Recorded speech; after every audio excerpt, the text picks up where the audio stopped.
If you've ever rolled your windows down along Shipyard Drive in Sacketts Harbor, you know that smell. It's that strange mix of lake water, old wood, and something metallic that clings to the air even on, well, calm days. Tourists, they say it smells like history. Locals, they say it smells like the bay remembering. Welcome back, everybody, to another edition of Street Sign Storytime. Just coming back from a tournament in Sacketts Harbor. It was a great time. We drove around and we were looking at the street signs as we always do on our road trips. And this one, well, this one stuck out. This is the tale of Shipyard Drive. And it goes, well, a little like this, because back in 1813, when cannon fire echoed across Lake Ontario, Sacketts Harbor was the beating heart of the young American Navy. The quiet harbor, it was the Pearl Harbor of its day, building warships faster than any place north of the Hudson. The road that's now called Shipyard Drive was little more than a muddy track leading down the shoreline, but it connected to everything. Soldiers, blacksmiths, carpenters even. Well, and townsfolk from Hounsfield and Adams hauled timber, iron, and canvas through what's now a peaceful stretch of waterfront.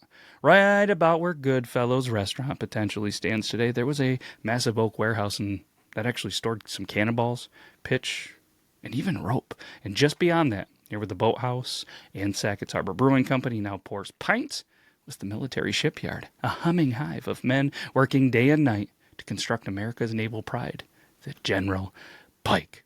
According to the Old Town records, there was a man named Elias Corbin, the shipyard foreman. Folks said Corbin was tough as nails. He didn't drink. He didn't laugh. He didn't even leave the docks. And in May of 1813, the British were rumored to be advancing across Lake Ontario.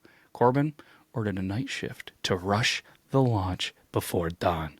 As the story goes, the fog rolled in thick, swallowing the lantern's hole. The air was wet, heavy, and silent.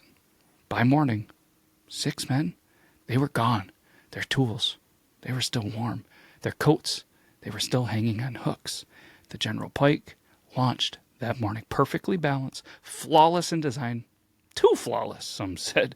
The town priest, Father O'Donnell, claimed Corbin's eyes, well, they looked empty as the lake in winter.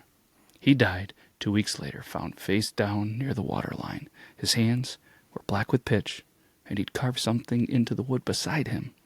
The work is not done. Over the years, the shipyard faded. Time and progress swallowed its bones. The taverns became diners, the storehouses became lakefront cottages, and the shipwrights' ghosts were forgotten. But every so often, the lake, it does what it does. It remembers. In the 1950s, a couple renovating their cottage near what's now Navy Point Marina found rusted ship nails fused together in the shape of a handprint. They tossed it back into the bay that night after hearing hammering echo across the water. Then, in the late 1980s, divers were mapping the harbor floor for the new docks, reported a, well, massive timber frame buried beneath the silt. It was too large to be natural. When they touched it, their air tanks suddenly drained in seconds. They surfaced, gasping, claiming to hear chanting under the waves. The report was, well, quietly shelved.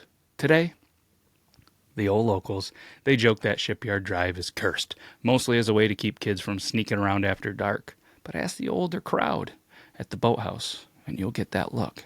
That kind of look that says, we don't joke about that here.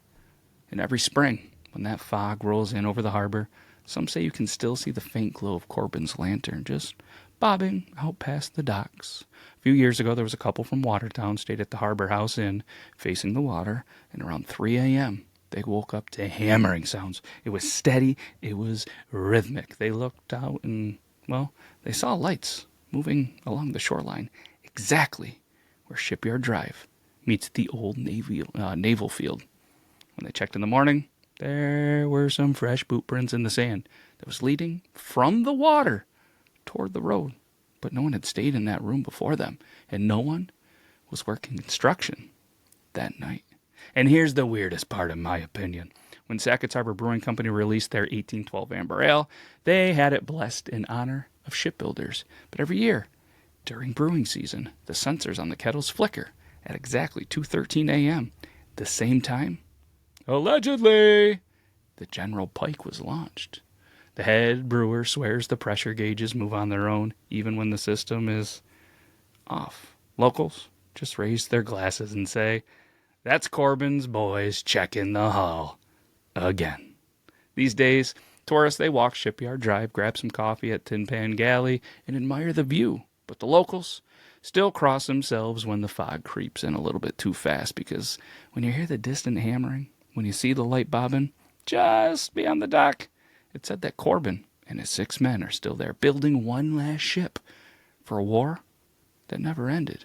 And if you stay too long, well, the fog might just decide, hey, you're part of the crew now. That's all we got for another episode of Street Sign Storytime. Hopefully you enjoyed. Guess what? We're going to do this again next week, and hopefully you'll be back. If you have any recommendations, you see a street sign, I want you out there looking for street signs as well.